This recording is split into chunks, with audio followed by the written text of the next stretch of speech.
Flatout Racing Network tonight brings you the TechHub.tv Cup Series presented by Kicking Asphalt Racing tonight from the Talladega Superspeedway. This is the Holiday Autos 239. Good evening, friends. Carlos Zimmerman here, alongside of me from his home in Florida.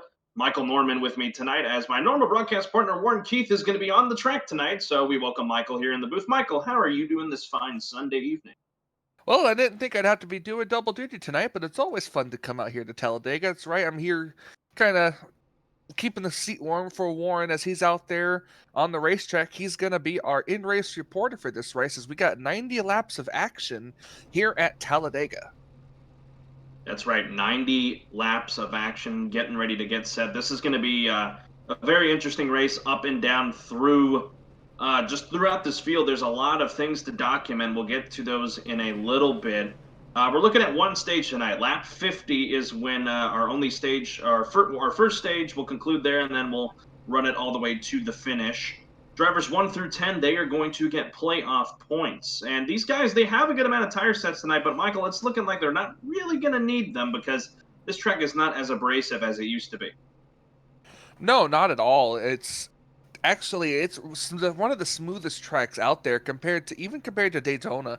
Daytona still has its bumps in the corners, plus it's much narrower. Here you've got a lot of room to play with, and even going 3-4 wide, the tires are just not going to wear so much. So we're going to see a lot of interesting racing here, and probably some fuel-only stops if it comes down to it. No, definitely going to be the case. You'll see the starting grid roll on the bottom of your screen. Ryan Thomas got the pole with his fastest lap, and then from the Buck Kicker Series in the number 41, Dominic Lee, he's to his outside. Row number 3, Daniel Worthington in the number 1, and then Joshua Abb in the 05, he rolls off 4th. A couple more butt kickers right there in 5th. Wes Wigand, he is in the 25. He rolls off 5th. Dylan Hastings in the number 9. He is 6th. 7th for Sega Keith Motorsports, Justin Hendry in the 28, and then Garrett Brown to his outside. And then Chris Wilson and Ryan Wilson, a pair of Wilsons, round out your top 10. Rest of the grid falls on your screen. Our in-race reporter, Warren Keith, he rolls off 11th tonight. Let's go ahead and get a word from him if we are able to.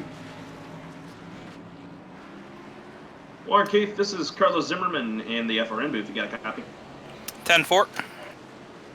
All right, man, just give me the skinny. What's going to be the name of the game tonight for a lot of these guys? We just mentioned this track is not as abrasive as it used to be, so tires may not be a factor. What's your strategy tonight as with this race progresses? Well, strategy first is going to be keep your nose clean. You know, we can bump draft all day in these things, but, you know, if you can keep the nose clean, aerodynamics on the car, you'll be fine. You're right, tires won't be big of a problem, but we do have that stage break at lap 50, so they're splitting the race in half. So probably take tires there, but other than that, just fuel only and hope and pray we keep in the draft. Michael, you have anything for him? What's your strategy here at the beginning? Starting about mid-pack, and we all know that even at a Talladega race, that's not where you want to be. Are you going to try to get up to the front quickly, or are you just going to kind of try to drop to the back and maybe just ride around? That's a good question. You know, we don't know. I know me and the 2 other teammates tonight here in Sega Keith Motorsports, we're kind of split evenly on the inside line, so we might just ride here and wait for the first pit stop, but it's all going to depend on just how racy we get up here. Alrighty, Warren, best of luck to you tonight. We'll talk to you later on in the race. Have fun. All right, guys, talk to you later. Already again, 90 laps of action here tonight. 50 laps for this first stage. So like Warren said, that stage break's going to be a big thing for these guys, Michael. But strap in, buddy. It's going to be a lot of fun. Oh, yeah, I cannot wait for this. All the cars through the corners. This is going to be very, very intense and very fun. Remember, the start-finish line not in the tri-oval, but just past the exit of pit road.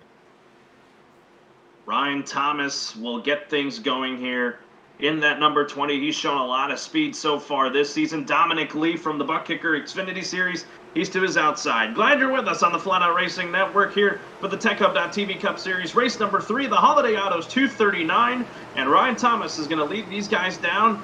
And green flag is in the air. We are racing in Talladega, Alabama.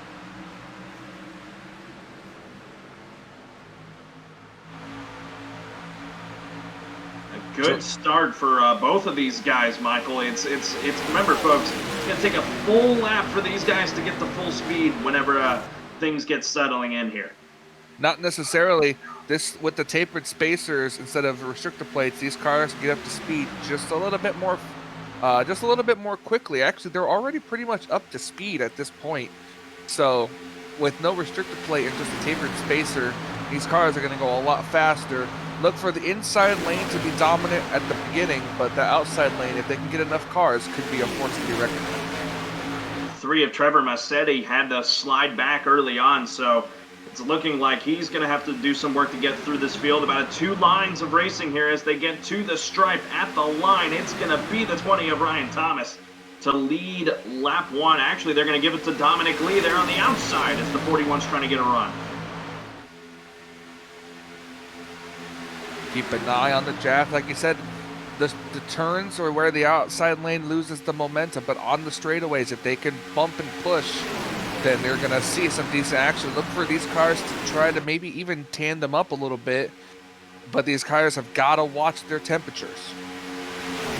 Dominic Lee trying to get that advantage on the outside. Both lines kind of a little bit misorganized up here at the front, not really all together, but another thing we're going to have to watch for tonight, folks, is the idea of bumping here, because if you give the bump the wrong way, you could send cars spinning, and that could collect a bunch of good drivers.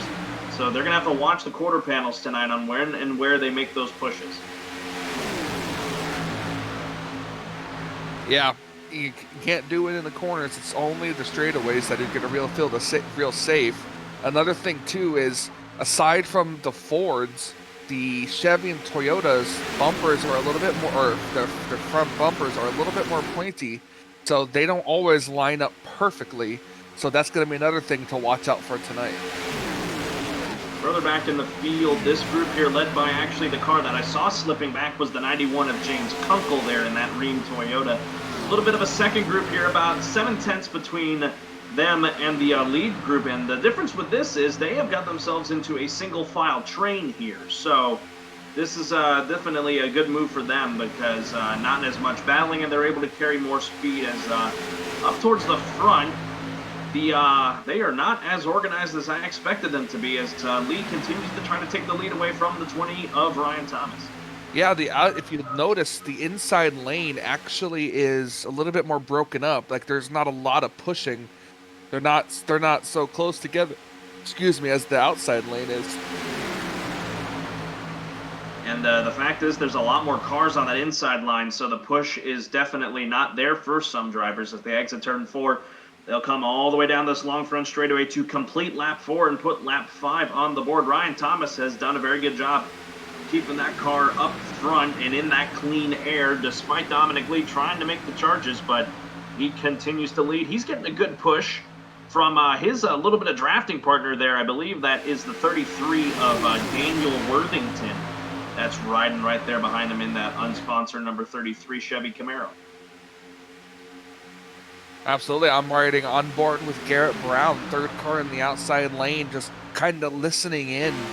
Not full throttle. He's running probably about 3/4 throttle, and that's kind of a good way to save a little bit of gas as well. But you don't want to get too close to the car in front of you, because if they have to suddenly check up, you're going to run into the back of them and cause a big problem.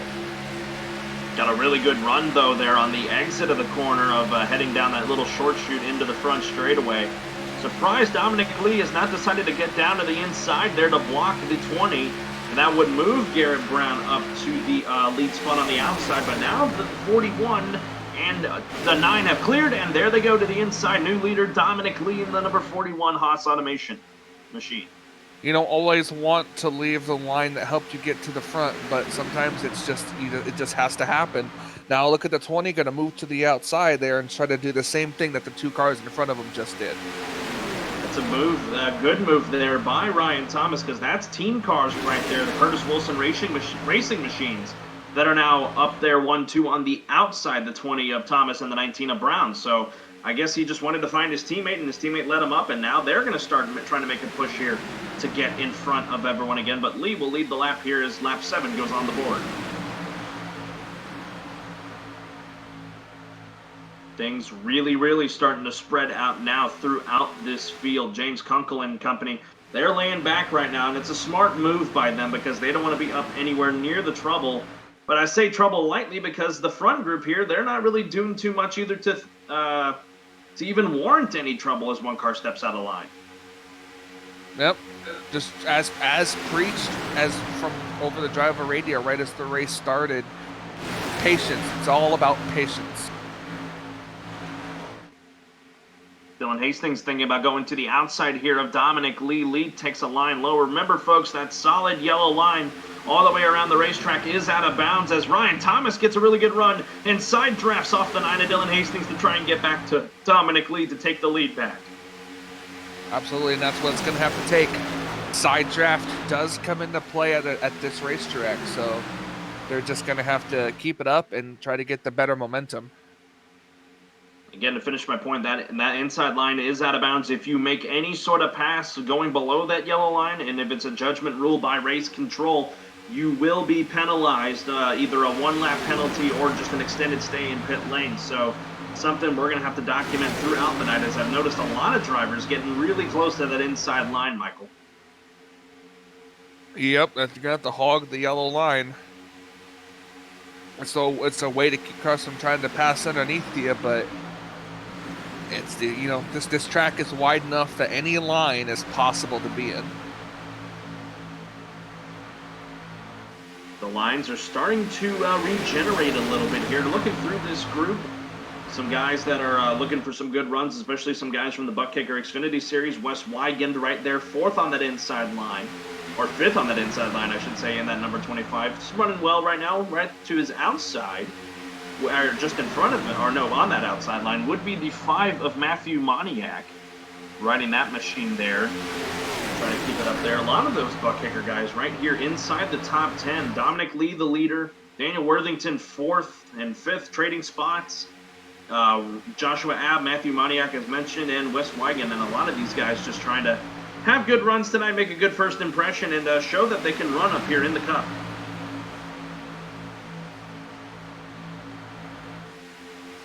Absolutely. I'm looking at the back of this lead group here. In about a single file line, you see 2 of the Pepsi machines, one of them being our in-race reporter, Warren Keith, just kind of tagging along at the tail end of this pack. That's the 01 of Warren Keith right there, the 55 of Jeff Carlson, his teammate just ahead of him. Their other teammate, Justin Hendry, he's up in this lead group here, about 6th on the inside line. Just trying to be mindful of his P's and Q's. Surprised he didn't drop back there with his teammates, but I guess he just feels comfortable where he's at right now, especially that he doesn't have really anyone but one car behind him, that being the car that finished 3rd place last week at Atlanta, Raul Meza. Absolutely. Just joining up in this group also is a guy who had a rough week at Atlanta, Cody Jordan, in that number 21 machine. Really hoping for a rebound, and at this track you can really get a rebound because really this is anybody's race to win. As I'm looking through the back of the field, car really slow towards the back is Garrett Davis. I believe we may have had an accident, Michael. I'm gonna look and see. That's true. Garrett Davis is slow on the apron. Oh yeah, he did. He didn't bring on a caution. He got slowed up and got turned by the number 3 machine and slammed the inside wall hard on driver's side. Looking back here as well, Trevor Massetti, there he is, just trying to catch up to Jerry Hutchison. Ryan Ezel looks like he was slowed up by that, as was the 10 Tide machine of Matt Rogers. So a couple cars that are going to find themselves single file right now and stuck out of the draft, so this is going to hurt them in the long run. Garrett Davis likely going to have to come down to pit lane as he is running really slow right now, 140 compared to the lead packs near 200 miles an hour. So a tough break already for the 42 Big Red Chevy Camaro of Garrett Davis. I think somebody was about to say Big Red Machine. Yeah, I was going for it, and you know, I didn't want to get copyrighted by a company that is not to be named. So yeah, I just wanted to avoid that. But again, yeah, tough break for him. See if he can rebound as he now goes 1 lap down to the leaders. Outside line starting to reform up here at the front. Ryan Thomas trying to take the lead back, getting help from his teammate in the 19, Garrett Brown. Yep, on the outside lane, they're trying to get together and keep that line moving. There's more cars in the outside lane. See if they can use the side draft off one another as they're trying to stay apart, but that 20 car just isn't seeming really to try to move down the side draft. And now that outside line is starting to get a little bit more misshapen. A lot less cars now up on that outside. Try and regenerate. So Dominic Lee, he's keeping himself out in front. He's got Dylan Hastings right behind him. You're watching the TechUp.tv Cup Series on the Flatout Racing Network as we go side by side.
since the VFW. Outside lane died a little bit. Yeah, it did, Michael. Back here at Talladega Super Speedway.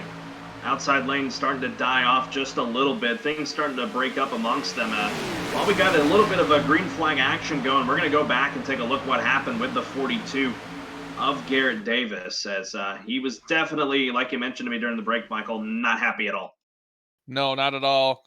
I guess something involving the 3 machine happened before, and he's just really not happy about it. But honestly, it's just he had to have not been paying attention, because a checkup like that just came out of nowhere. And it's kind of like how I said earlier in the if you're not paying attention or you're too close to the driver in front of you, a sudden checkup like that will cause an accident. You see here on the replay here, that's the 3 of Trevor Massetti right behind him, the 32 just ahead of him.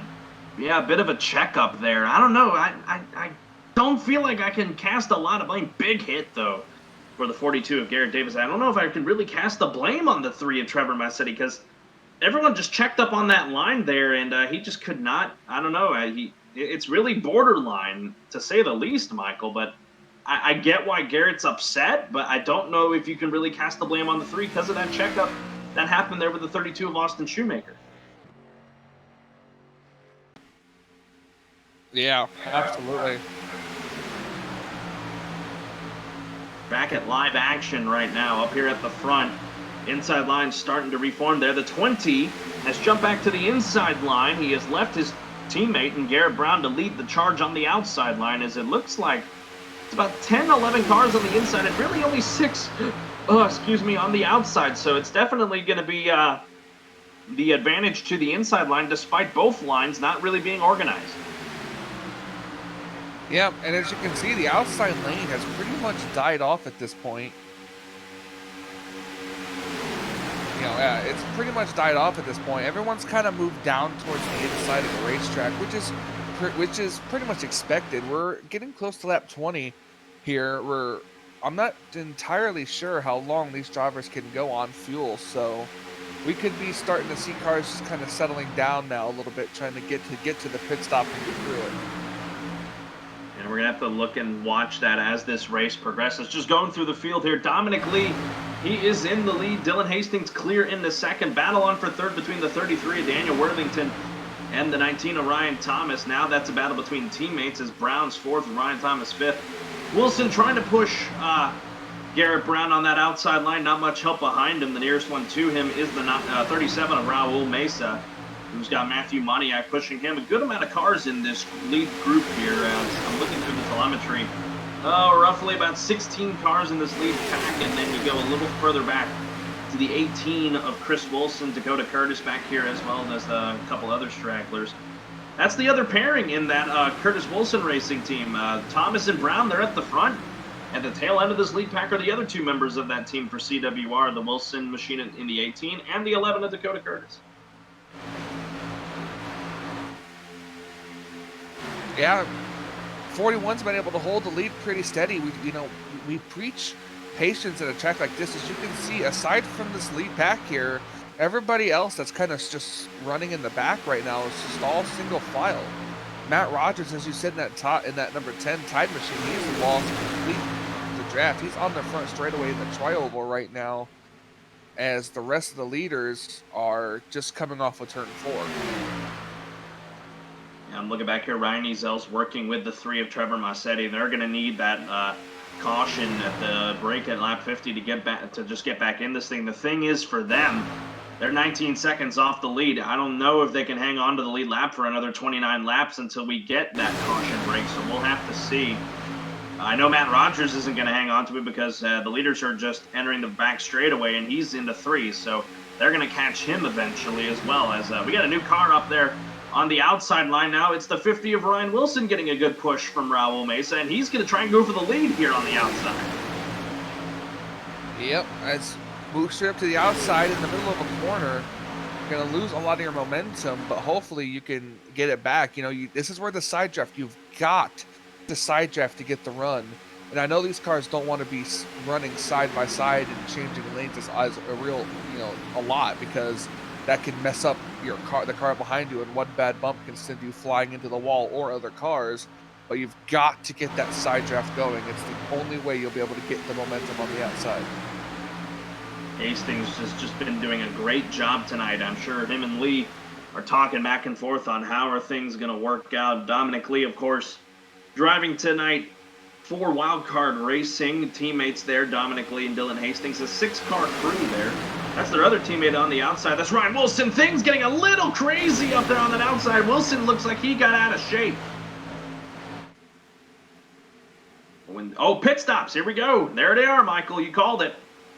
Yep, about between 22 and 25 laps, I'm guessing. Oh, the 41 car about hit the wall trying to get in, as we have a big group of cars coming down pit road this time. Yes, we do. Dylan Hastings, the CWR machines, the 19 of Garrett Brown and the 20 of Ryan Thomas, they are in, as well as we will go to our... That is not the right camera. The pit exit camera. Spin in the pits. Dominic Lee has spun trying to get into his stall. Yep, and that's very possible too. It's, you know, it's a little difficult, especially when you lock up your tires. Oops. 41. He's still not correctly into his stall. Finally in there to just get a fuel-only stop, and that is going to hurt the 41 who was leading. Oh, he got turned throughout this whole thing. He came down right in front of the 20 car, so the 20 car was also involved in that as well. He just goes a lap down right now to the leader, Ryan Wilson, his teammate at Wildcard Racing. So, man, a tough break for the driver of the 41 Haas Automation machine as everyone returns to the track. I'm looking through the field here. Just about everyone in the top 10 that's still out there on the racetrack, as a few cars behind them pit.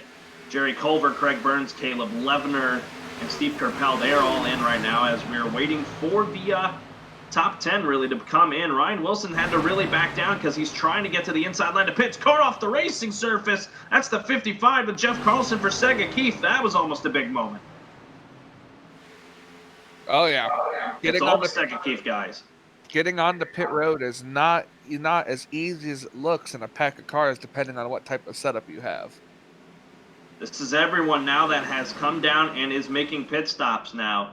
Everyone else has returned to the racing surface with the exception of a couple guys towards the back, Dakota Kurz, Cody Jordan, but this is what we're looking at here. The Sega Keith guys of Hendry Keith and the 55 of Carlson, they are in. Also our leader at the time, Ryan Wilson. Austin Harger, he is in, as well as is the 37 of Raul Meza. The one we're waiting on is Garrett Brown to come around here. These guys just coming off the racetrack, they're not going to get the lead back. Garrett Brown should reassume the race lead.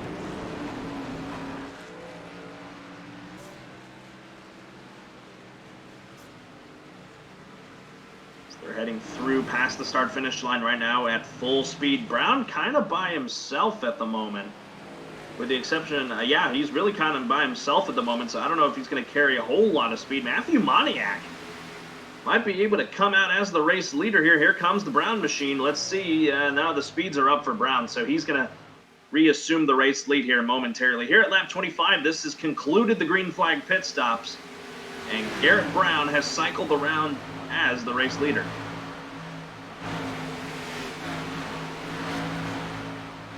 The 55 had a moment on the back straightaway that was very close. When he was merging on back to the racetrack, he had just barely cleared the cars in front of him when he came up there too. So that was a real close moment for the 55 machine.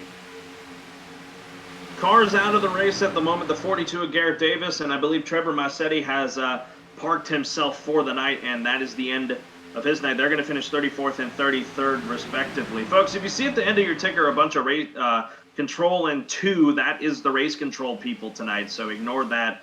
Last place tonight is 34th, as it looks like we got about 17 cars. They're going to be up here battling, as here come the Sega Keith guys of Justin Hendry and Warren Keith to take the lead away from Garrett Brown.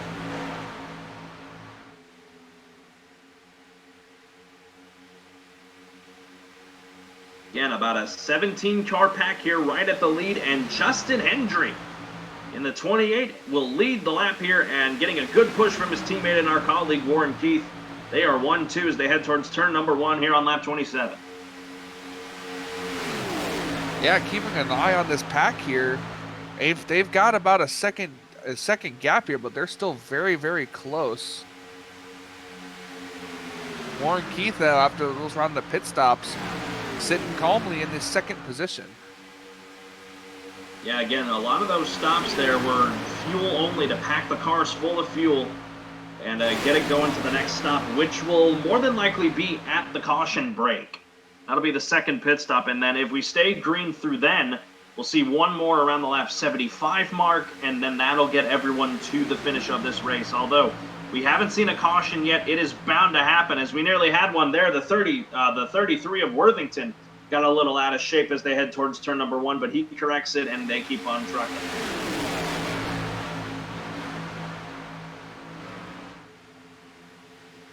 Down the back straightaway right now, they just head on. The Pepsi cars on the inside. They got an outside lane trying to form. It's so hard. It's I know firsthand how difficult it is to get an outside working. You have all the momentum in the world, and you just lose it in the corners, and it's just not a good feeling. We're riding on board with our in-race reporter, Warren Keith. Up there in second right now, trying to hold off the 25 of Wes Wigan, who's leading that outside group there. Still pretty misorganized is that outside group, so there's not much that's going to happen as they are currently running up on the lap traffic of Matt Rogers.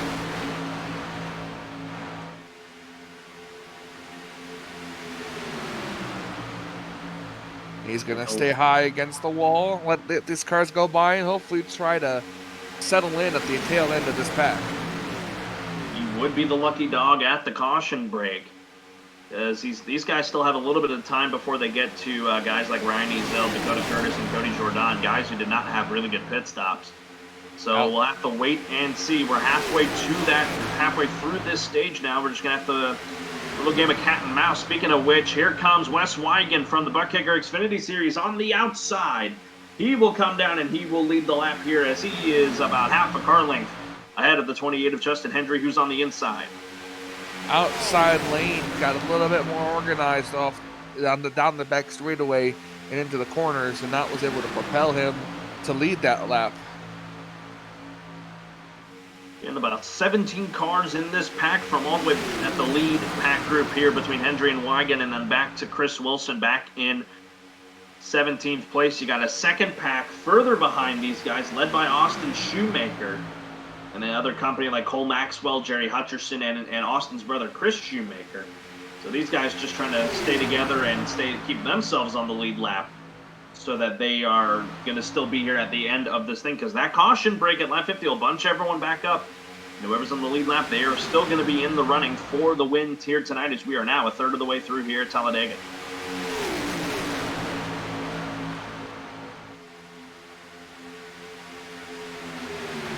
And just some really good racing, Michael, to say the least. Really clean, with the exception of the accident for Garrett Davis. Other than that, these guys have done a very good job of laying off of each other, and like you said, the key word tonight was patience. Yeah, inside lane's a little less organized than the outside. As you can see, the inside lane gets the run in the corners, but you watch the outside lane just propel off of them. Wagon again leading that outside group, trying to get something going. The second Keith guys, the Pepsi cars, trying to keep everything together on the inside. Ooh, car getting a little bit out of shape there. I believe that was Spine Garrett Brown. That may have been the 13 of Jerry Culver. And this is an interesting thing for Jerry. He's never really in these positions to be up near the front. Not a knock on his skill or anything there, that twisted T13. He just hasn't been able to. They are 3 wide for the race lead, as there goes the 25 into the sucker hole. And nobody went to the outside with the 9 car. That's going to leave him out to dry. Yep, nobody went with him, so the 9 Mountain Dew Chevy Camaro is going to slip further back. Looks like someone back there is going to let him back in. That's the 5 of Pontiac.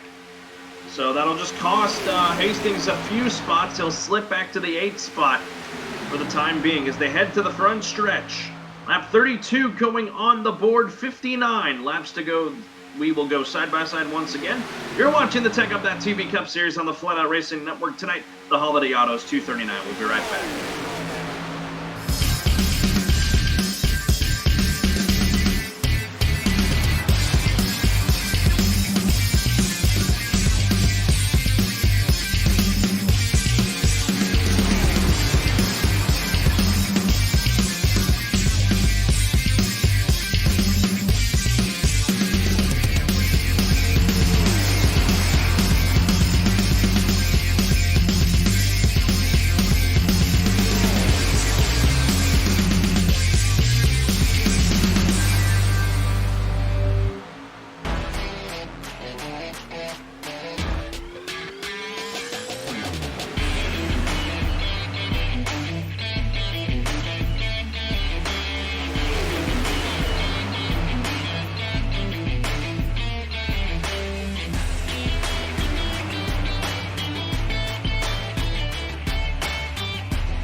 Since the VFW was founded, their mission was really to look out for the veterans community, to make sure that our nation upholds its promise to really care for the service member, the veteran, and his or her family. There are several ways that the VFW fights for veterans today. The top services include disability claims assistance, advocacy on Capitol Hill and with the Department of Veterans Affairs. We also offer scholarship opportunities, and then also volunteerism. For me personally, when I came back from Iraq, my life experience was drastically different from those around me, and the veterans of foreign wars really spoke to me. The reason I would encourage veterans who have served overseas today to join the VFW is because this is your organization. The VFW is for veterans. Every generation, a new generation of leaders steps up in the veterans of foreign wars and fights for the veterans community. The Veterans of Foreign Wars. No one. 15 laps to go left in this stage. Carlos Zimmerman, Michael Norman bringing you the action here tonight from Talladega Superspeedway in Talladega, Alabama. They have been really all over the place up here at the front, trying to keep everything steady. Michael, these final 15 laps, do you think the aggression level goes up with the top 10 being able to get playoff points with finishing in the top 10 at the end of a stage? Well, they're still fighting for every position out there right now. The 33 car's getting a good run to see if he'll be able to tandem with, I believe that's the 25. Hard to tell with the way the number font looks like. But then you got the Sega Keith cars in the inside lane here, trying to push and stay together as well. Like you said, some of these cars have got to watch their temperatures, because if they stay behind somebody for too long, their car can start to overheat. And if your car starts overheating, you start to lose power, and that's not a good thing. Also, approaching more lap cars also. Yeah, they're approaching more lap cars, so the dirty air is about to get worse. That's the 6 of Dustin Reeves. And the 41 who was leading here a little bit ago, Dominic Lee, who had that horrible pit stop, making that contact in the pit lane, so he likely will go a lap down before the end of this stage. Ryan Ezel definitely there as well. As for the guys that are like Dakota Curtis and Cody Jordan, they may be able to hang on, as Dustin Reeves and Dominic Lee, they both duck into the pits, and they'll just surrender it right there. Maybe some short pinning here, Michael, for some of these guys. Yeah, it very well could be. Everybody pits, those cars can get the wave around and be back on the lead lap. I think that's the strategy they were going for. The thing for them is they need to stay one lap down, because if they go 2 laps down, they're only going to get one of them back, and they would need the other yellow and then fight for the lucky dog to try and get that spot, that lap back. So they're back onto the racing surface, though, so it looks like they'll be okay for the time being. Dylan Hastings, he's in the pits as well. A couple other cars further back in that group. So we'll have to wait and see with all these guys short pitting. As the stage end is about, when they hit the line, it'll be 12 laps left in the stage. It'll be 52 left in the overall race, as the Sega Keith guys of Justin Hendry and Warren Keith trying to pull even further away, try and get away from that tandem of the 25 of Wes Wygand and the 33 of Daniel Worthington.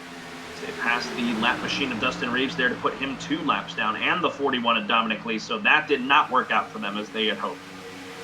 Yeah, it didn't work out quite as much as they wanted to, but there's still a whole bunch of cars just ahead of them, and this pack is going to be a wild stage break, to say the least, as they're coming to 11 laps left in the stage. Sega Keith guys showing a lot of dominance right now. We talked to Warren prior to the race. And for those who don't know, he's also our colleague here at FRN.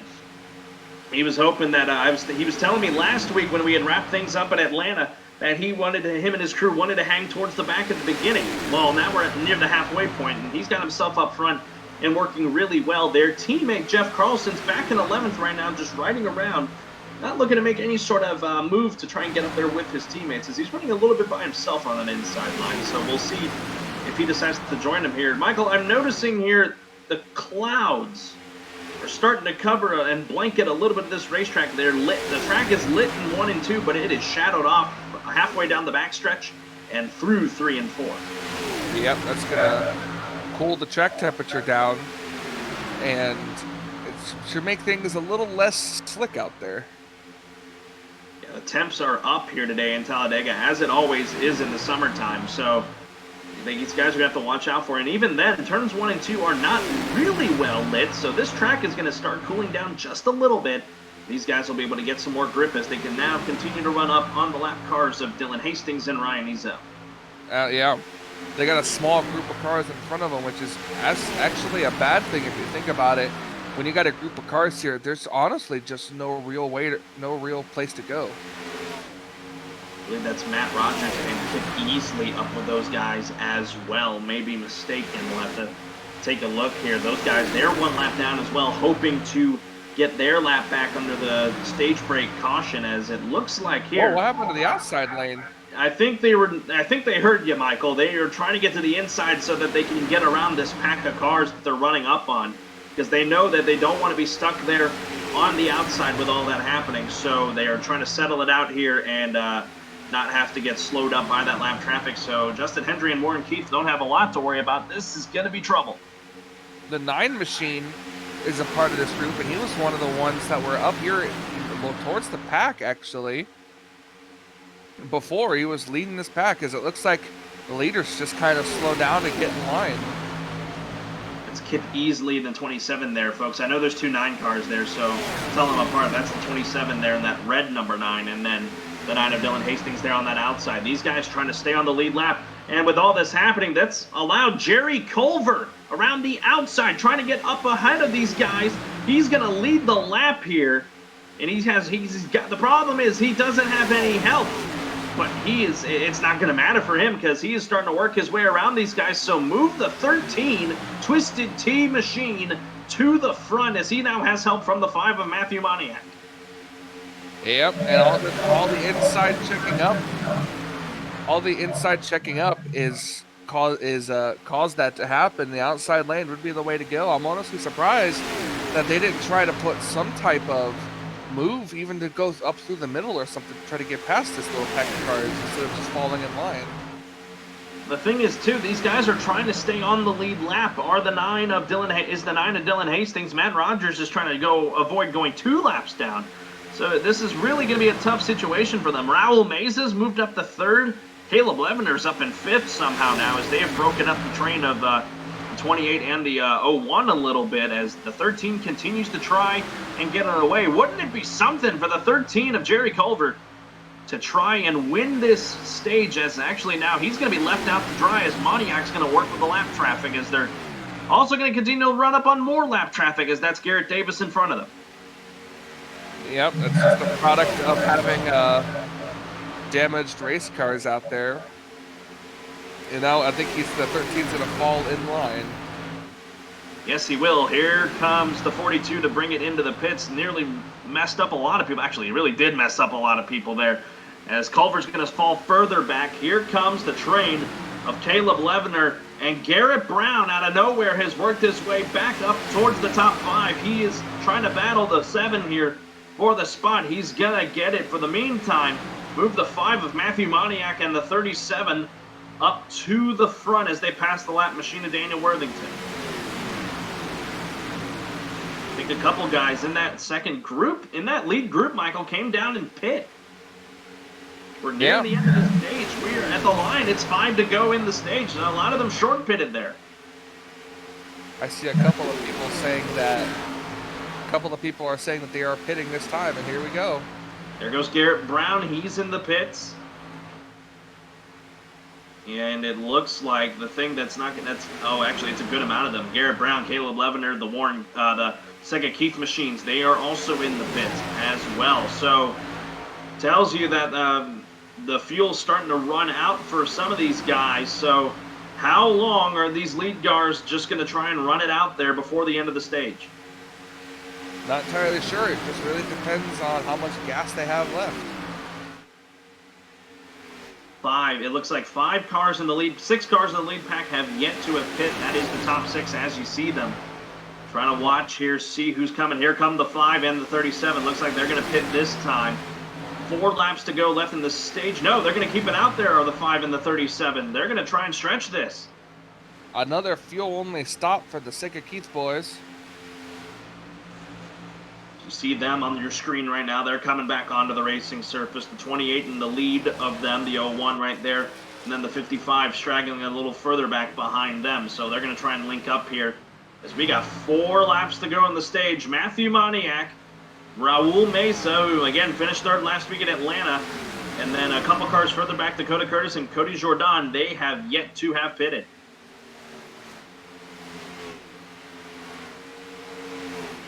Now, the only reason I'm thinking the 5 and 37 have stayed out to this point is they're hoping maybe something would happen and a caution would come out, and that would bail them out. But now, nope, they're still going. They're going to hit the line. It'll be 3 to go in the stage. I am very impressed with how they have just been able to hold their own out there to try and stretch things to the end of the stage and get those 10 playoff points for first place in the stage. And with the 5 car being the leader of this pack, that's actually going to be, he's actually using the most fuel. And he steps out of line. He may be out of gas, Michael. He steps out. Oh, no, he may have just stretched it a 1 lap too far. That is really going to kill him as he got onto the apron. He's going to slide behind the 37 and let him take the lead. Yeah, just like I said, he as being the lead car, he uses up too much fuel. So he's just drifting to the back and hoping that he can stretch out the last little bit. Oh, here they come to pit road now. Here they come, the 5 and the 37. They're going to lock up the brakes here, try to get it woe down. They do. Ooh, Mesa may have gotten a little too fast. We'll see. With that happening, that's going to allow Ryan Thomas to cycle around as the leader. He's on the back straightaway right now, and he would be poised right now to take the stage win. We're watching That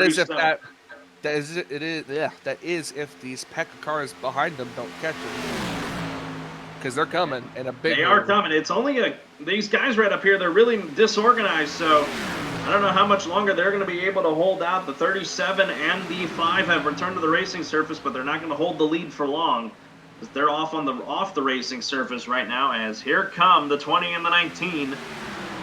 But also with them come the 01, the 28, and that whole gaggle of cars back there.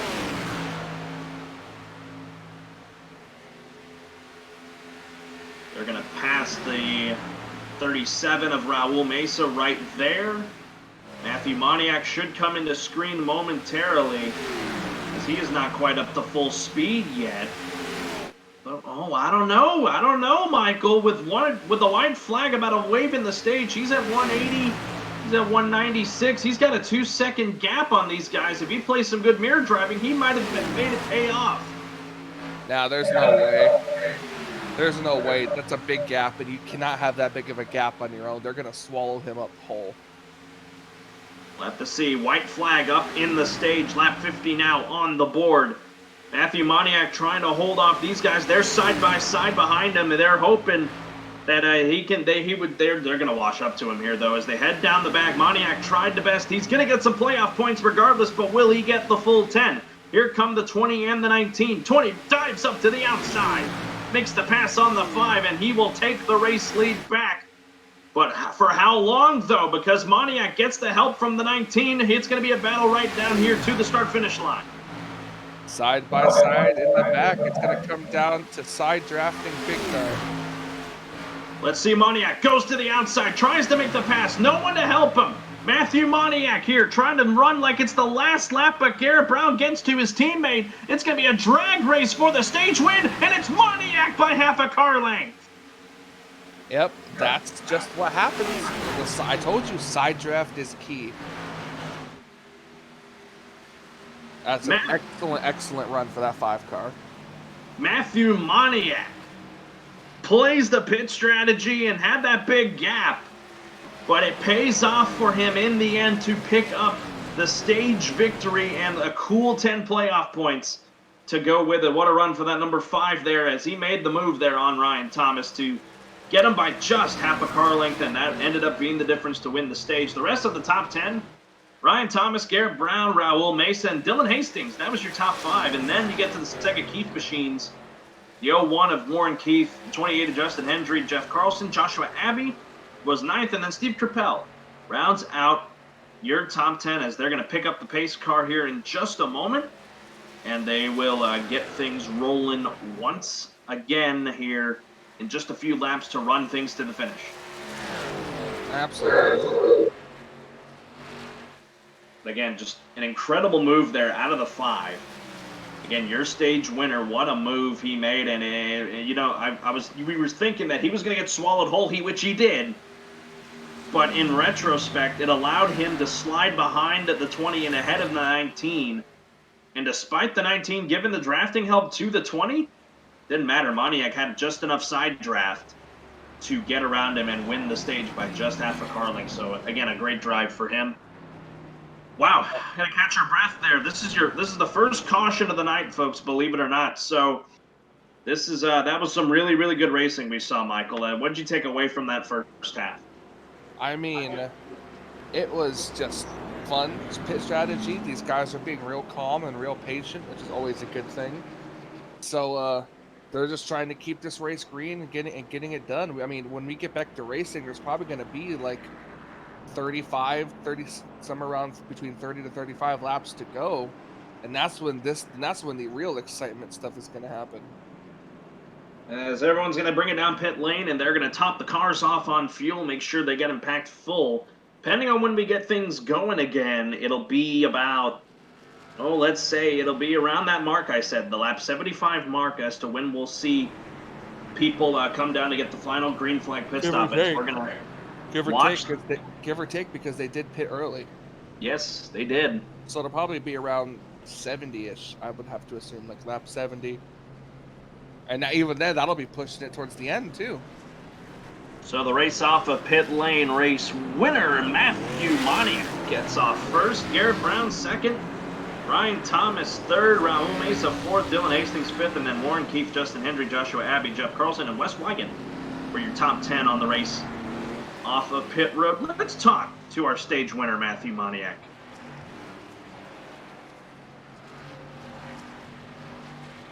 Matthew Moniak, this is Carlos Zimmerman and Michael Norman in the FRN booth. You got a copy? I do.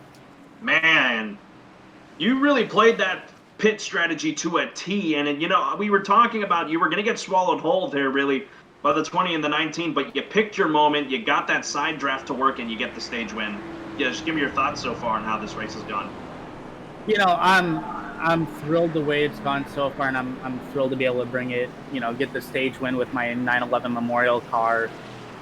You know, especially with today being the 13th, you know, just a couple days ago. And our team has been sticking together pretty hardcore. So it was pretty hard to leave them and, you know, take the chance to go for the stage win. But, you know, I'm loving on how clean this race is so far. But obviously it's Dega, and it's about to get real hairy starting up when we get back to green.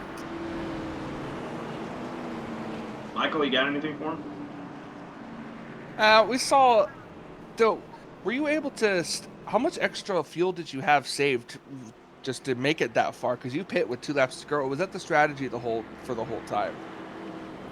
No, the strategy was to go in with all my teammates, and I started watching my fuel, and I was probably about half throttle sitting in the pack and just trying to let off a little bit and save as much as I could. So I knew if I could try to attempt for the stage win, and luckily I saved enough just to be able to short pit and, you know, toss 2 or 3 gallons in it and then come back out and, you know, just try to get in the points. So, and it just turned out where I could try to go for the point or the stage win.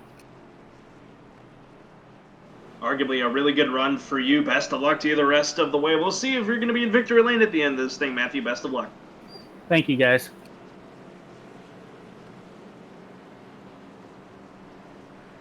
These guys continue to wheel it around. Pace car lights are out. Top 10 when we get things going again, Michael. Steve Kerpel, he and Jerry Culver both stayed out. They're the front 2. Then Matthew Moniak, who we just spoke with. Garrett Brown 4th. Ryan Thomas 5th. Raul Mesa 6th. Dylan Hastings 7th. Warren Keith 8th. Justin Hendry 9th. And Joshua Abbey 10th. Before we get back racing, let's quickly speak to our in-race reporter in Warren Keith. Hey, Warren, this is Carlos in the FRN booth. You got a copy? 10-4. All right, getting ready for this restart here. We're going to have about 36 laps to go. You're restarting 8th. You got your teammates all around you, bud. Let's. What's the idea here for this last run to the finish? Well, I don't know, because that first run was actually quite calm for a Dega race that I've been in. It's been one of the better ones I've ever been in. But oh yeah, intensity's about to ramp up. You saw near the end of the stage with some of the lap down guys trying to get greedy and try to pass wherever they can. So expect that to be the calling card and a lot more 3 wide compared to the gentle 2 wide you saw for that first 50 laps. Michael, any quick thoughts? Yeah, so we saw you hanging about the back of the main pack for a little bit. Then after the first round of pit stops, you were just sitting there in second place trying to push your teammate on the inside lane. So now that we are going to have about 35-ish laps to go on this restart, are you going to be kind of just now pulling more towards the front and using that side draft, or are you going to be kind of the same strategy again for the next round of pit stops? Well, it's the same thing. It's basically a reset for the rest of the race. So I'll do the same thing that we did the first stage. If it gets busy, we'll back up. We're going to try to one-stop it. I know some might not be able to make it, so we'll see what we can do. Alrighty, Warren, pace car's in. We'll get you back down to your race room. Best of luck the rest of the way. Thanks, guys. Pace car is in. 36 laps of action remaining. Steve Kerpel and the 13 of Jerry Culver. They're the front row here with the stage winner Matthew Moniak right behind them. Green flag. Back in the air, we're racing again at Talladega. Things about to ramp up a bit. Again, folks, takes a full lap almost for these guys to get the full speed with the draft and everything, but we'll have to wait and see as some cars trying to get out of that outside line. But in the meantime, Steve Kerpel is going to be able to maintain it there on the inside as the inside's a lot more organized. Woo! Big move out of our in-race reporter, Warren Keith, to get behind his teammate in the 28 of Hendry as they head down the back. Got to do it one way or another. You've got to get to the inside lane first. That's where you kind of just want to ride. Getting a little dicey further back. 3-wide action right here. Chris Shoemaker. Craig Burns right in that mix as well, and the 21 of Cody Jordan. They get it together, though, and they're going to back off. Jordan getting a really good run on the outside there further back, so he's going to try and make some passes that way, and they'll settle it back out 2 wide. 27 cars on the lead lap with Dominic Lee, Ryan Ezel, Justin Reeves, and Matt Rogers, all the cars that are 1 lap down. Meantime, Steve Kerpel doing a good job so far, keeping himself up in front. And now Dylan Hastings takes a move to the outside here as the second Keith machines are coming up through as well as they head to the back again. Yep. The inside lane, much more organized right now. I mean, you'll see some draft off the outside lane, but it's really the inside lane that's going to get most of the runs because all the drivers are single file. You know, usually we can see maybe a train on the outside lane of cars, but I don't think that quite works in iRacing the same way it does in real life. Track's starting to light up again for a while. The whole track was covered by cloud cover to cool the track down, so the track's going to get some more slickness here as time progresses. They're back into the shaded part, though, as only turns 3 and 4 really are the only ones illuminated at the moment. Steve Kerpel continuing to lead. Ryan Thomas right behind him in second, who just had that stage win pretty much stolen from him by the 5 of Matthew Moniak. So as they head down the back straightaway, really lit up. Here he comes, Ryan Thomas to the outside down the back straightaway, trying to make the pass on Steve Kerpel in the 24. Yep. It is definitely starting to ramp up in intensity now. Everyone's all together. No one really off the pace. Track's going to get slicky again. Ryan Thomas trying to make that pass on the outside. Dylan Hastings giving him the push. Can I just point out that slicky is not a word? You know, I really don't care. As 3 wide. It's going to get a little dicey. They're 3 wide. Dylan Hastings trying to take the lead away around the outside. Haven't seen that much. Now we're really going to see it. That's really broken up that inside and outside line as Ryan Thomas is in the sucker hole where nobody wants to be. The 5 trying to give that good push here. This could mean big trouble up here at the front. Look at Cody Jordan, who's come out of nowhere. He was towards the back here on the restart. He's all the way up to 5th as they're 3 wide, 3 rows deep. Yep. Another call over the race chat for patience here, but it's too late. You've got about 30 laps. Got about 30 laps to go, give or take, and you just want to try to keep yourself in the best position possible, especially for the round of pit stops. Out of all that, Steve Kerpel has moved up back to the race lead. How about Craig Burns coming out of nowhere? He's 3rd on that inside line. He's trying to get up to where his teammate is, the 21 right now, trying to just hold it on his own. That is a single car operation out of CJR Racing, so what a run for the 21 of Jordan right here at the beginning as he is now 2nd on that inside line, second in the race overall, as the front three have cleared themselves of the outside. Yep, about to make it top 4 here, cleared from the outside lane. It's just, you've got to get the side draft to get the run and get the lane back going forward instead of just kind of stuck. According to, there's a certain person out there that wants these drivers to wreck and bring out a caution flag, but, you know, I'm sure at some point we've all felt that way. Yeah, you know, whether you're a racer or a broadcaster, you've been waiting to see when that first caution's going to fly. We've had one caution, but that was for the stage, so we haven't had one brought out due to a wreck. Only one incident, as here come the second Keith guys to the outside line to try and get that reformed. Oh, excuse me, my goodness.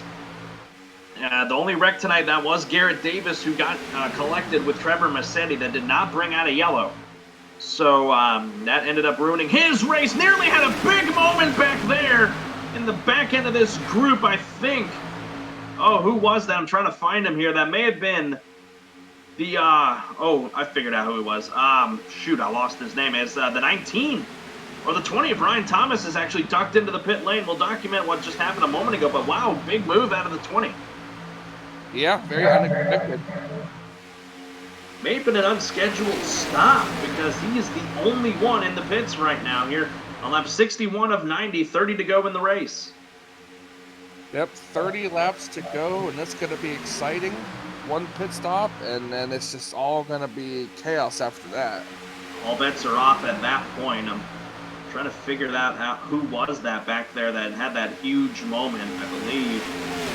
Actually may have been, oh, this is what happens when you don't have the same number as we have on our telemetry. May have been the 16, no, it wasn't the 16 of Harger. Regardless, that was nearly a big moment back there for a bunch of people. You almost just had another one up here. Between one of the Sega Keith cars and that 13. 13 trying to get a little side draft. You got just a little too close. And it's also started to allow those 6 cars up the front to break away just a little bit as they're a little disorganized further back. We'll see if they're able to regenerate here at lap 62 of 90, 29 laps to go here this evening from the Talladega Super Speedway as they blow by you right here. I think they've realized it now, Michael. Maybe they hear us down there. They realize that they need to relax here and let things only get crazy when they're warranted, which is probably going to be around 10 to go or so. Yeah. Not even now. It'll be directly after the pit stops. Yeah, like we mentioned, it's all bets are off at that point as they're running up right now on the lap car of Ryan Thomas. That's going to put him first car 1 lap down. Had to have been an unscheduled stop for the 20, so a tough break for a driver out of CWR. So see how that pans out. Lap 63 on the board, 28 laps to go. Steve Kerpel and Craig Burns, teammates right up there pushing each other at the front. They run 1-2. We'll go side by side one more time. We're going to take you all the way to the end of this one here tonight, folks. From the Talladega Super Speedway, you're watching the TechUp.TV Cup Series on the Flatout Racing Network.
Since the VFW was founded, their mission was really to look out for the veterans community, to make sure that our nation upholds its promise to really care for the service member, the veteran, and his or her family. There are several ways that the VFW fights for veterans today. The top services include disability claims assistance, advocacy on Capitol Hill and with the Department of Veterans Affairs. We also offer scholarship opportunities, and then also volunteerism. For me personally, when I came back from Iraq, my life experience was drastically different from those around me, and the Veterans of Foreign Wars really spoke to me. The reason I would encourage veterans who have served overseas today to join the VFW is because this is your organization. The VFW is for veterans. Every generation, a new generation of leaders steps up in the Veterans of Foreign Wars and fights for the veterans community. The Veterans of Foreign Wars. No one does more for veterans. For more information on the VFW, go to ahctv.com/sacrifice.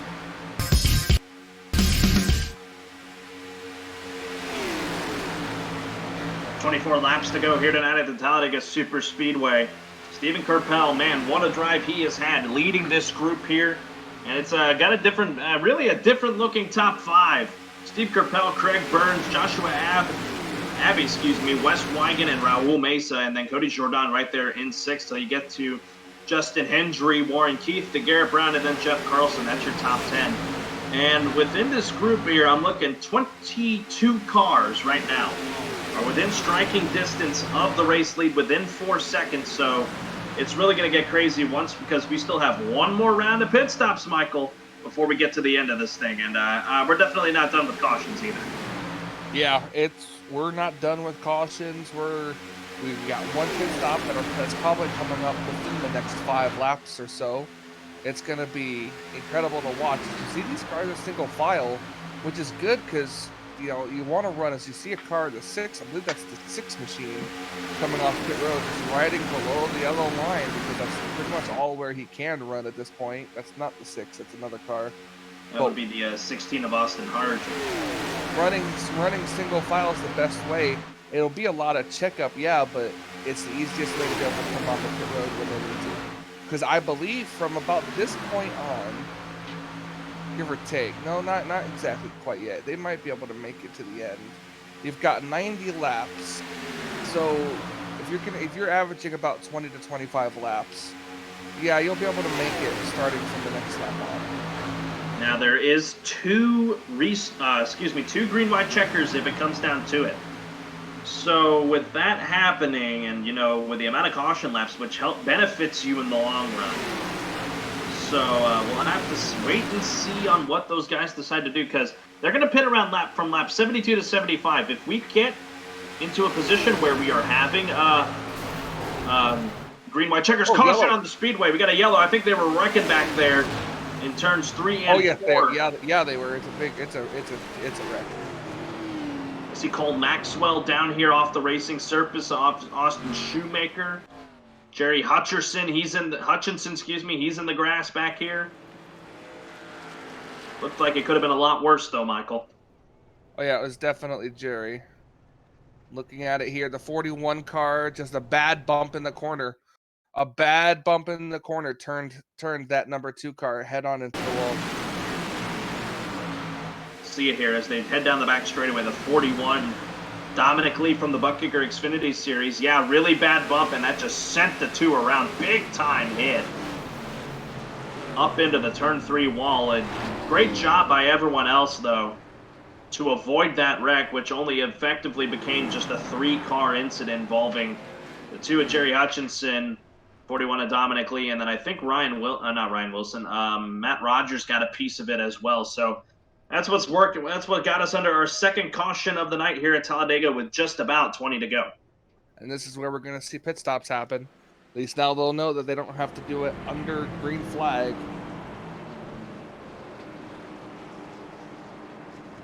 Gonna watch these guys here as they come down. It's gonna be Steve Kerpel bringing everybody with him. And with them pitting here at lap 70 and the remaining caution laps, that should get them to the end on fuel. Yeah, it should. I forgot that we were running 90 laps and was thinking we were running 100. I was going to say, no, they probably couldn't. But then I remembered we're running 90 laps, so yeah, they most likely can make it to the end of the race, especially if we get more caution flags. Yeah, definitely. If the more cautions, the better chances for these guys to be able to save fuel, get down off the racing surface, and be on a flatter surface. His first stop of pit lane is going to be the 12 of Craig Burns. He leaves his teammate in the dust. Dylan Hastings, Wes Wigan, Joshua Abbey, Steve Kerpel, Justin Hendry, Warren Keith, Cody Jordan, and Daniel Worthington. That's your top 10 exiting pit lane. So Craig Burns does a good job there on his pit stop. Looking at the splits here, had a slower stop than a couple other guys, but other than that, he was had a really good stop. And I'm trying to see if someone may have stayed out, which if they did, they're insane. Because it's got Dylan Hastings listed as the leader. We'll have to see. Gonna have to wait and see what it's like when everything cycles around. A couple cars will have stayed out, having just pit previously, so could see a lot of wave arounds this time around. Good thing here, this is a good caution for Ryan Thomas, who was the first car one lap down. He is your lucky dog to get back on the lead lap car. That's been really good tonight, so this is going to benefit him. He'll start tail end of the longest line.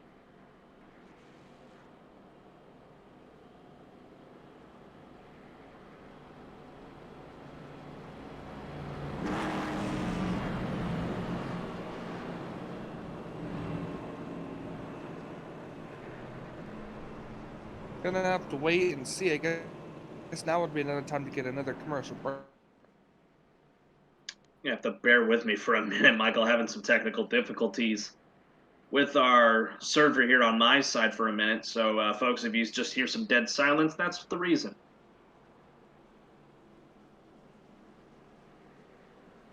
There we go. Got that fixed.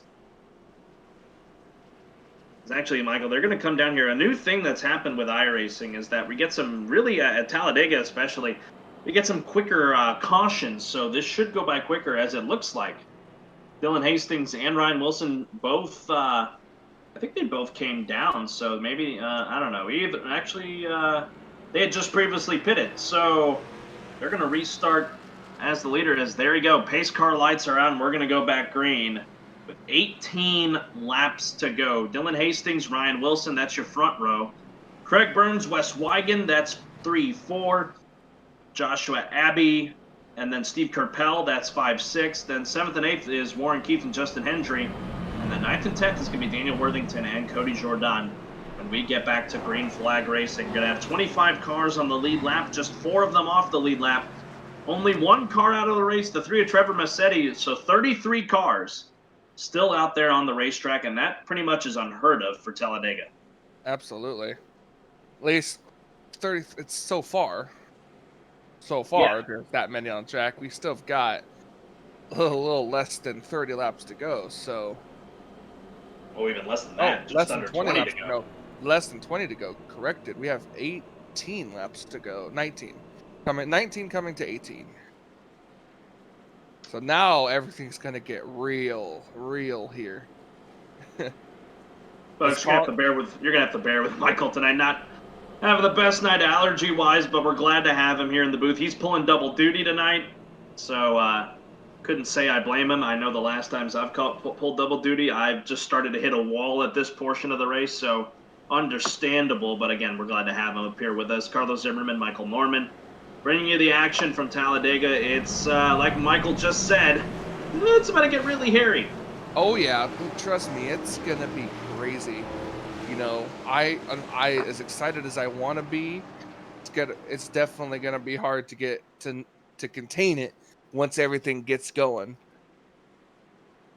I believe race control just called somebody out for blinking, so you might see a car start heading towards the rear of the field here.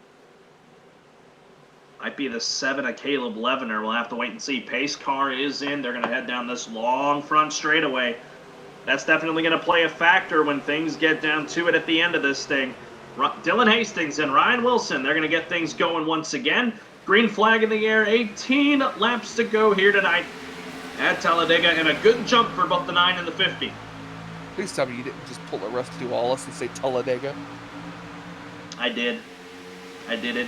I'm sorry if that offends you. It doesn't. It's just really hilarious the way he says it. So up at the front, Dylan Hastings getting a good push from the 12 of Craig Burns. They're going to leave Ryan Wilson out to dry on the outside. Wes Wigan following suit on that inside line. He's looking to pick up the Sega cars here of Justin Hendry and Warren Keith. We'll have to wait and see. They'll pick them up, and they'll try to get that outside line formed. Looking through this pack here, they've really spread out, Michael, which is very impressive given we're inside 20 to go. For now, spread out for now, but as soon as we get to about that 10 laps to go mark, you're going to see them try to catch up and go. Outside line starting to fall further back as, oops, sorry, wrong button. Dylan Hastings keeps himself out in front. I'm really worried for the 9 and the 50 because they pitted about lap 66 before the caution came out.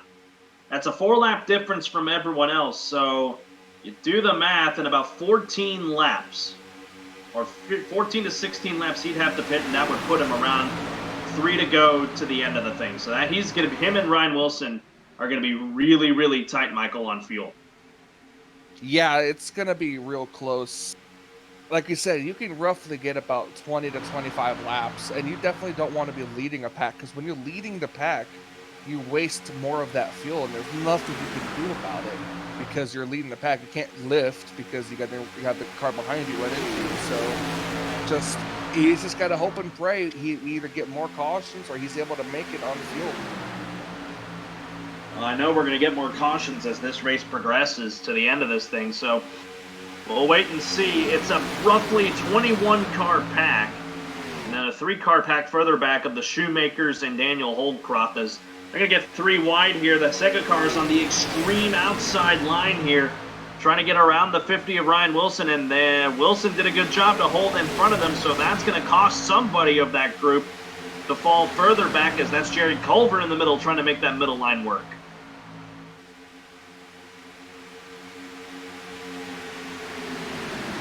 The stripe, 15 laps to go at Talladega Super Speedway. Things starting to ramp up a bit, folks, as it's going to get more and more hairy as this race gets down to the finish of this thing. Dylan Hastings doing a really good job keeping himself in front, but again, I'd hate to say this for him. If he's going to want to save that fuel, he's going to have to let the 12 go and let him take the lead, and then let Dylan fall further back and hopefully catch somebody where he can ride behind and save fuel. Yeah, but that's the bad thing about it. You can't just give up the lead. You don't want to give up the lead. So he's just really hoping and praying that a caution comes out and he can just coast for the caution laps and try to save fuel that way. About an 8-car or 7-car breakaway up here at the front. Hastings first, Burns second, Wigan third, Abbey fourth, Jordan he's fifth, Kerpel sixth, and then Daniel Worthington there in seventh. They are 3 wide behind them. Nearly 3 wide with the 11 of Dakota Curtis. What a rebound for him. He was way back in the pack, nearly mired a lap down. He's got himself back up into near the top 10 there in that number 11 as he is 11th in that FedEx machine. We've got roughly 14 laps left to go, and most of these drivers are running single file, but once again, here comes an outside lane trying to form with the number 5 machine. Matthew Moniak trying to get the push from the 50 Ryan Wilson. Moniak, your stage 1 winner, trying to get back up there. Jerry Culver, Raul Mesa, they're trying to get together, but Moniak had a run, so that's going to break up that party, but that'll move Culver to the outside to now lead that outside line. So they're going to try and form up here about 5 cars with the Sega Keith drivers right below them. 13 laps to go as they head to the back. Gotta definitely keep an eye. We've got cars switching lanes all over the racetrack from high to low. That outside lane could get organized and start making its way up towards the front of the pack. Culver again got his family member in the chat on YouTube trying to cheer him on. Come on, Culver, come on. There's still got a lot of time Cheryl Culver. So we'll see. He's got a really good car out there leading that outside groove. Boy, whoa, that was close. For the 5 of Moniak, he may have tried to push the 13 way up high, but thinks better of it and keeps to the inside as things are, oh boy, I keep repeating it, but it's just going to get crazier and crazier. That's how this track is. One thing we're going to notice too, if the outside lane really can't get going all that much, we could see just like that, a car from the inside lane jump up to the outside lane. 3 wide, Culver gets shuffled out. Jordan now leading that outside group. Moniak trying to get to the inside. He does, just nearly took the nose off of Daniel Worthington. They are getting really dicey here, as at the line it's 11 laps to go here tonight at Talladega. How long are they going to be able to keep up this kind of racing? I would assume not for long. Oh no, not for long at all. Like I said, constantly switching lanes. There's one of these times it's going to be a lane switch too many, and you're going to come across somebody's nose and either wreck yourself or create a big one. Raul Mesa there in 11th was starting to blink there. He gets things corrected. Ryan Thomas, just a lot of trouble for him tonight, despite getting back onto the lead lap with that last caution. He is going to fall 2 laps down now, and that's going to effectively end his run tonight. 21 cars in this lead pack. Dylan Hastings has done a great job keeping himself up front. Behind them, it's a hornet's nest. 3 wide now. Culver still on the outside, trying to get back in line behind Ryan Wilson. Not too much luck, though. Not at all. Keeping an eye mid-pack here. The outside lane really trying to get going. Really trying, and it's difficult. They've got to get down. They've got to side draft, and just you see him get close, and then pull back up. So they're definitely trying to get the momentum going on that outside lane. Hastings in front, Burns second, Wigan third. They're clear mostly, as here comes Moniak. Got a really good run there through the corner. Got a car off the racing surface. I think that's the 88 of Ryan Ezell. Might be out of gas there on that inside. He heads to the pits to avoid it, as there goes a big move out of Dylan Hastings. He takes that outside line and blocks them there. 9 laps to go. Now the battle for the lead. Craig Burns going to the inside to try and take the lead. And this is where the hornet's nest, and that, as DW would say, the storm's a brewing, and it's a brewing a pretty big one here. 9 to go here tonight at Talladega. Here Hastings and Burns on the out, both leading the outside. On the outside is Hastings and the 12 of Burns. I'm all over the place, folks, because it's just really starting to get exciting. 21 cars have a shot to win this tonight. Oh my goodness, I'm just surprised they haven't wrecked yet. This is just how wild it's been up here at the front. When they come to the line, it'll be 8 to go. Don't jinx them. 8 laps to go. We've had 1 caution for a wreck this whole entire race.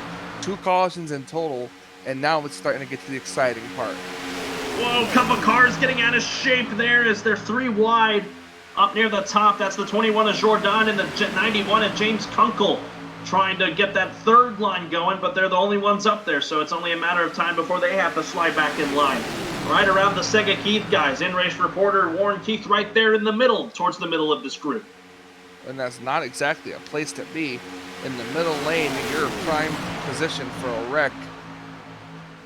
Well, it'd be difficult to avoid a wreck. Trust me, I've been in enough Talladega races to know. But the 9 car on the outside still keeping the lead pretty good.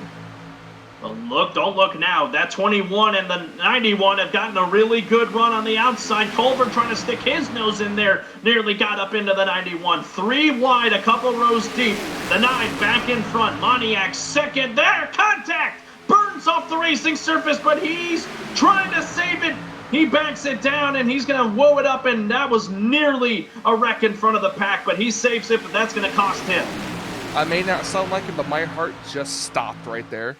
Contact back there, car around. I think it was Warren. No, it wasn't Warren. May have been the Justin Hendry machine or Jeff Carlson. Looks like they saved it. Oh my goodness, another big moment on the backstretch, but they keep it going. 6 to go at the stripe. Oh, they can't keep doing this. One of these times, someone's not going to save it, and this is going to be interesting. Remember, the 9 car, we do not know if he has enough gas to make it to the end, so that's going to be another interesting factor. Jerry Culver getting a really good run on the outside, leading that group again. 6 laps to go. 3 wide behind him. They're trying to settle it out. Warren Keith getting a push from Parker Bland. Moved Culver to the lead by half a car length with the push from Dakota Curtis, who he had to step out of line there because he got loose.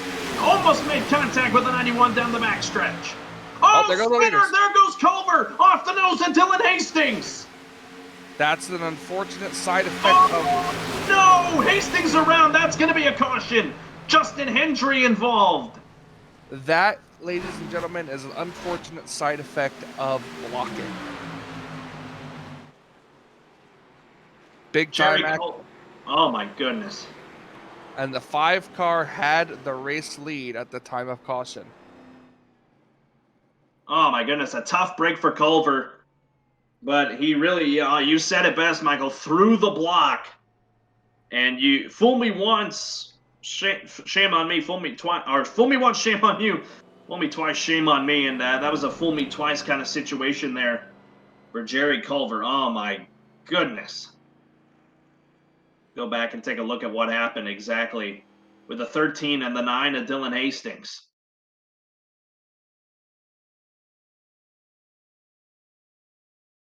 See him here heading down the back straightaway. 9 car tried to woe it up enough, but just unfortunately with no hardly any car control, just came right back up the racetrack. Big time lick into that safer barrier on the back straightaway. So that's definitely going to put an end to his night. Unfortunately took out one of the Sega Keith cars.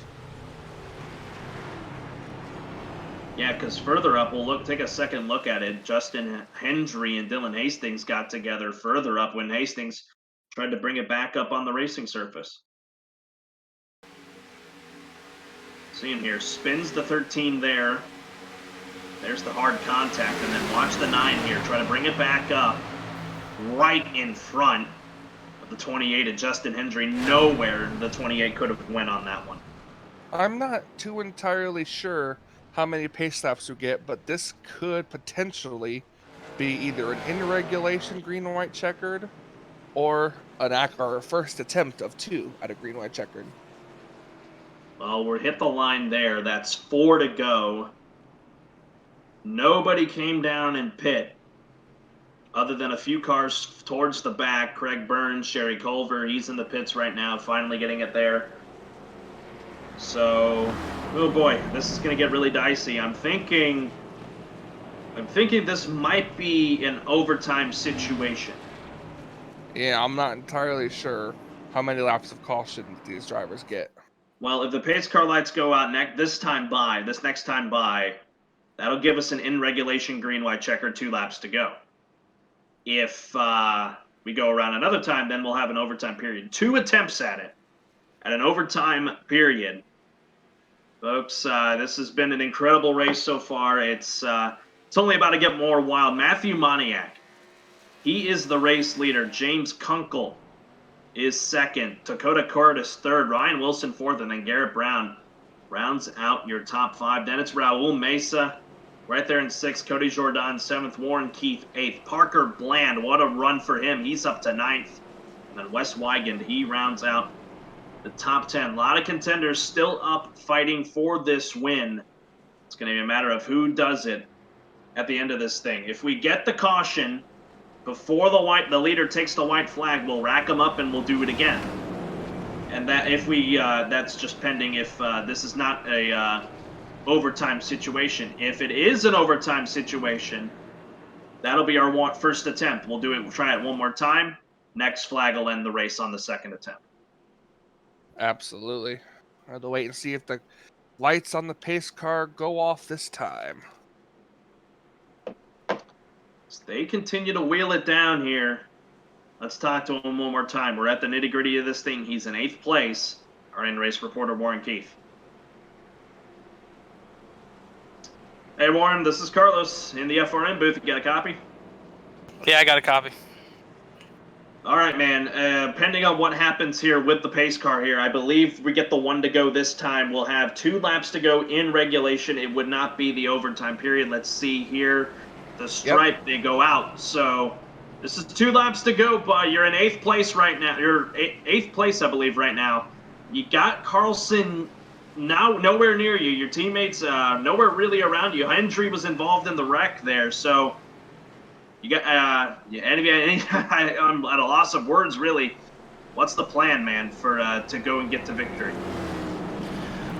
Be aggressive, take the runs as you can get them. I was finding out that, once we get double file, the extreme high side might be the way to go. I don't know. You were seeing 3 wide for the lead almost before Jerry got in a wreck there with Dylan Hastings. But, yeah, this 0-1 Pepsi 4 Mustang was good. And, it's quick enough to win. It's just, can we make the right moves to win it? All right, we'll let you get back down there, man. Good luck. We'll see what happens. May not be the last time we talk to you tonight, but we'll see what happens. Best of luck. Yeah, I don't think we're done wrecking, guys. Something interesting I've noticed is that the race leader chose the outside lane for this restart. That's interesting. I mean, I know you get the runs where you get them, so he's going to be relying on Ryan Wilson to get him a good push here.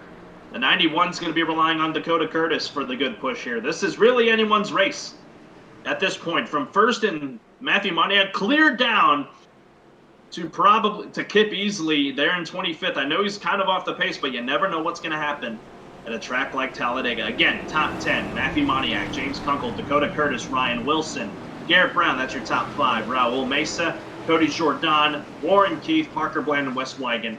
That's your top 10. Strap in, Michael. It's about to get crazy. Oh, yeah, I'm already ready. So glad for everyone who's joining us on YouTube and Facebook, on the Flatout Racing Network YouTube and Facebook page. Everyone watching, get ready. It's been a fun one so far tonight. It's going to get even more crazy. Can Matthew Moniak go from stage 1 win to race win and get himself into a good spot here? This guy is in the Butt Kicker Xfinity Series. What a way it would be to get a win here in the TechHub.TV Cup Series. We'll find out in 2 laps. Green flag in the air. This is not a green-white checker overtime attempt.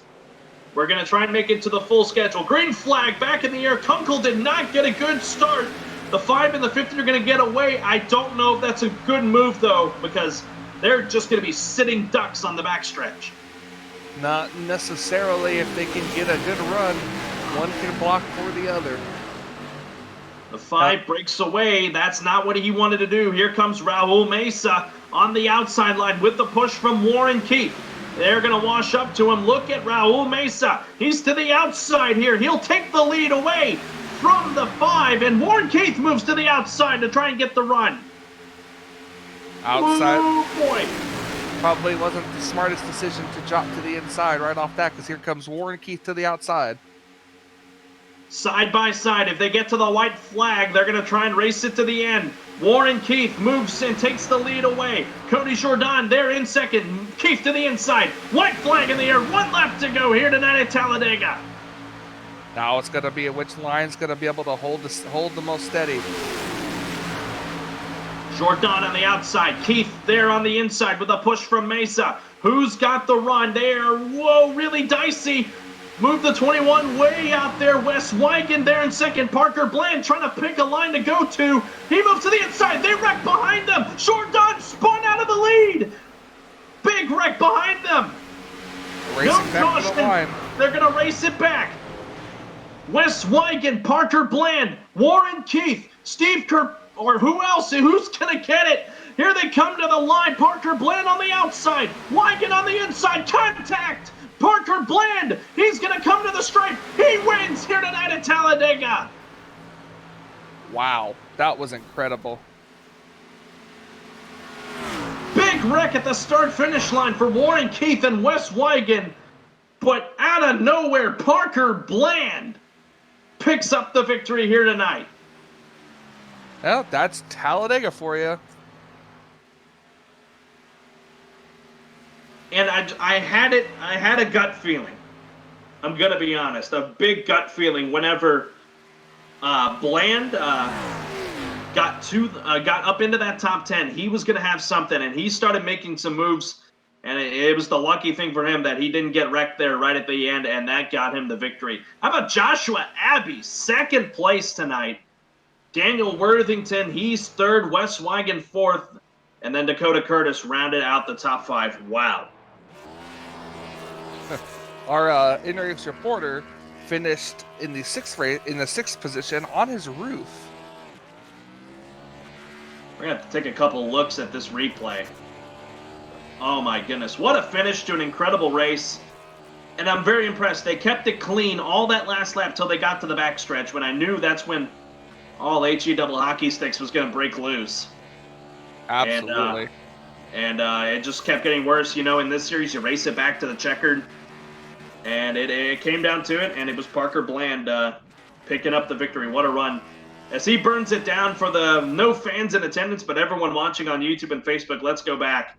Let's look at the finish and the wrecks that happened on the backstretch. It was absolutely incredible.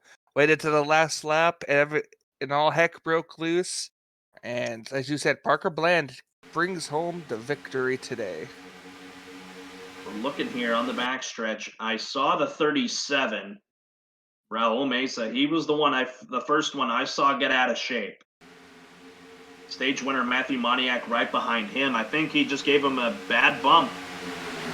And that ended up being the difference. They head down the back here. Land getting loose. Oh no, it was behind them. Kerpel got turned by Kunkel. And that collected everybody, Michael. Everyone that was in the path of the wreck got involved. Oh yeah, that doesn't surprise me. A couple cars were able to skate on through. They were way back, but there's Moniak.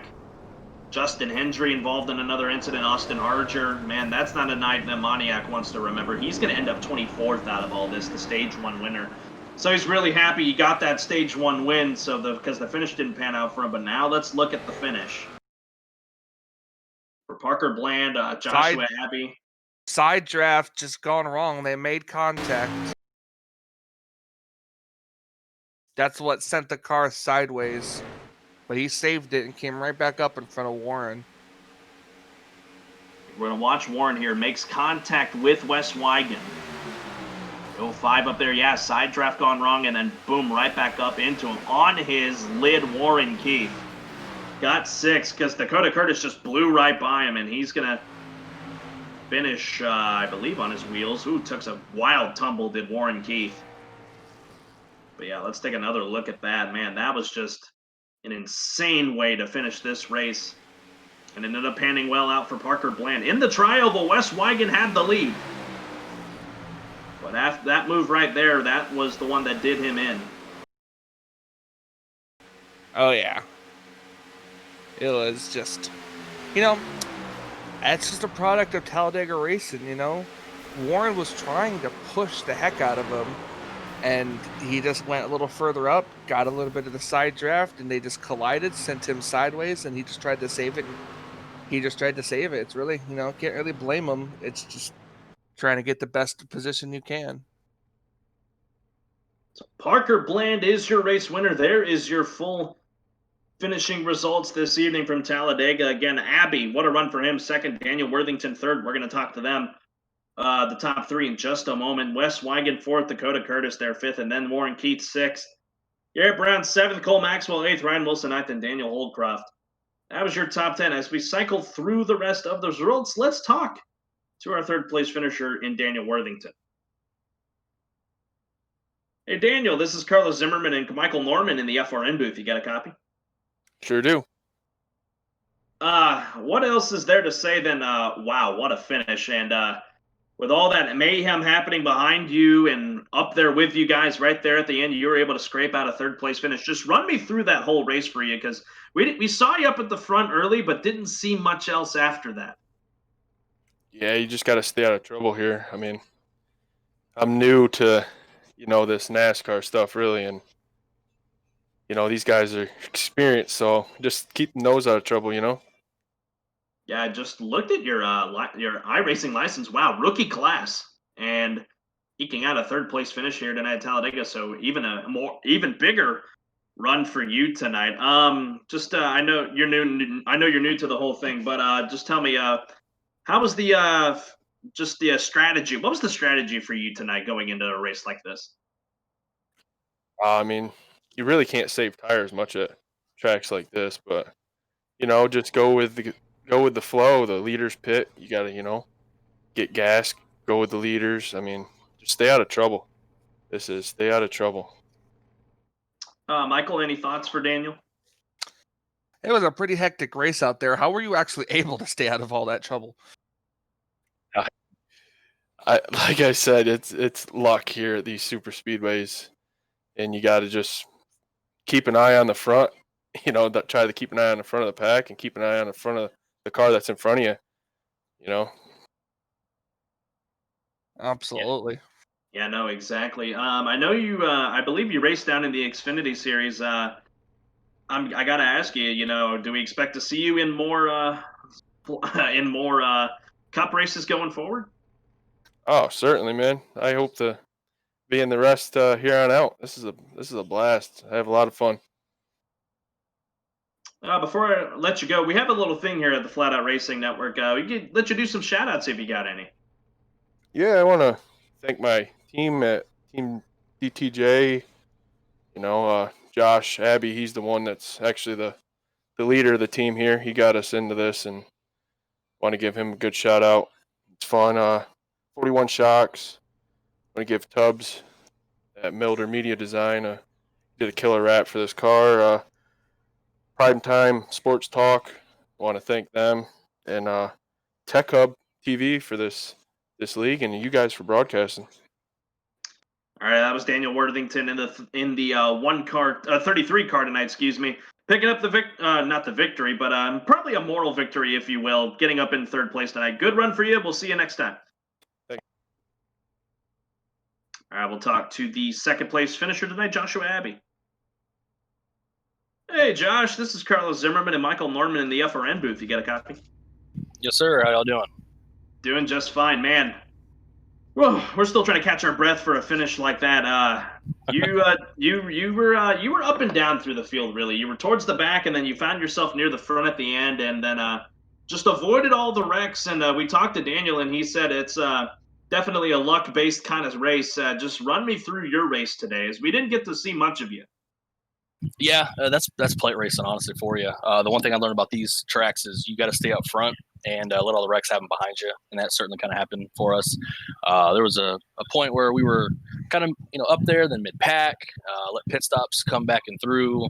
Then we had the stage break, kind of reset some things, and then just kind of let some strategy pay out, but keeping the team together as a whole and kind of just moving up from there. And when it counts, make some moves to happen.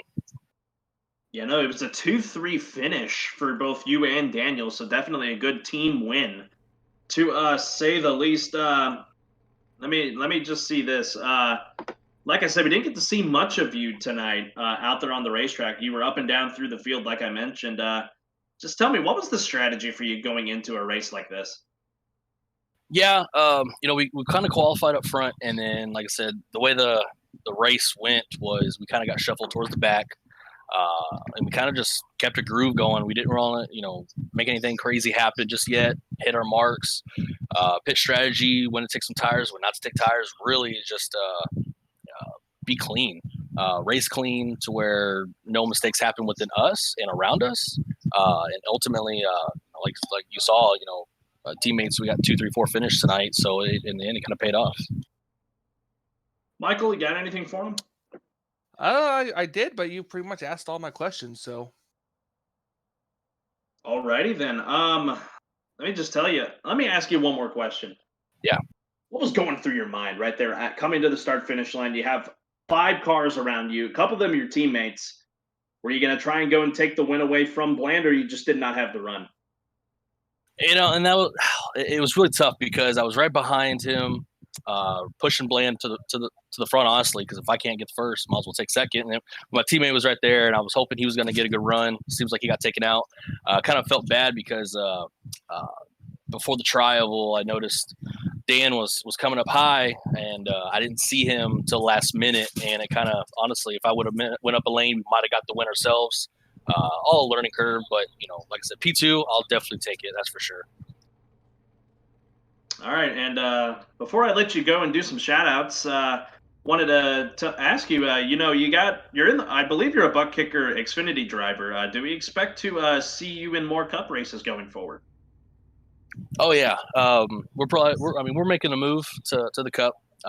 We were able to do our thing in butt kicker for a couple races, and I got the approval to go ahead and get our own team going and bring the guys up. And we'll definitely be around the rest of the schedule. They'll definitely have us for sure. They put on a great league here, and y'all broadcast a heck of a race. And I've watched previous broadcasts before, so we'll definitely be involved. Absolutely. All right, before I let you go this evening, and we'll get to our race winner here in just a minute, anybody want to give a shout out to? Yes, sir. Man, I got some great sponsors. PrimetimeSportsTalk.com, Quest Tech Precision. They really kind of fielded my iRacing venture when I started this a few months back. DTJ, my teammates, Dirt Track Junkies. We started this out when I first got on as dirt track and made a move to asphalt, and we've learned ever since, getting better. Charlie Milner with Milner Media and Design. Killer reps for all of us at the team DTJ. Love his work. 41 Shocks, Earl Baxter. If you need shocks, real life cars, definitely he's the man to hit up. But yeah, those are the guys. I got to thank my wife. She lets me do this, allow me to do this. Happy wife, happy life. So definitely got to give her a shout out. And like I said, thank y'all for putting this on and Dakota and them putting this league together for Tech Hub TV. All right, that was second place finisher Joshua Abbey. Great run for you tonight. Best of luck to you as we move on through the schedule. Thank y'all. We'll see y'all later. All right, Michael, let's talk to the man of the hour, the race winner tonight, Parker Bland. Hey, Parker, this is Carlos and Michael in the FRN booth. You got a copy? Hey, guys. How in the world did you get up there at the end? That's my question. Oh. I just went where there weren't any cars and I had a run. I just went with it. That was an incredible last two laps.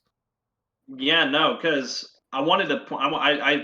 I had to. I didn't say it on the broadcast, but I had a little hint in my head. I saw you up there in 8th place and near the top, or just outside the top 10 at first, and then up around into the top 10.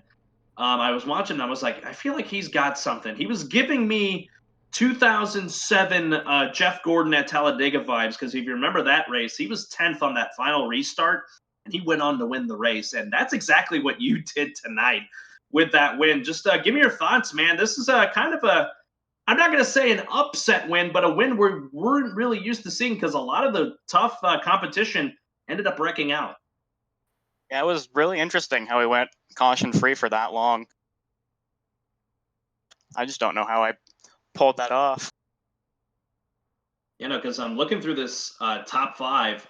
Highest is B class between you and Dakota. So it's of course not a knock on your skill, because man, you drove a heck of a race there right at the end. What was your strategy really going into this race? Because I saw you towards the middle of the pack early on and didn't really make any moves towards the front. My team's whole strategy is to stay in the back and away from anyone not single file for the first 90% of the race. Then once it hit 15-10 to go, we just went for it. Michael, any final thoughts for him? I mean, yeah, that's about a good strategy and everything. Just to wait near the end there, you went straight to the outside there at the very last run. It was just a 5-car battle to the line. And how difficult was it to keep that car straight with the car behind you, just literally pushing you the whole tri-oval? I honestly didn't even notice that they were behind me, really. I was just more focusing on the car below me to make sure they weren't going to pass me. I didn't notice a change in handling at all. It's definitely a really good mindset to have right there at the end of the race. But man, an incredible win for you. I mean, I know this is kind of a shorter season, but correct me if I'm wrong. Does this put you into the playoffs? I believe so. Okay, so this is that was definitely a big win for you here tonight at Talladega. An incredible run for you. Parker, before we let you go this evening to go just go out and celebrate your victory, anybody you want to give a shout out to?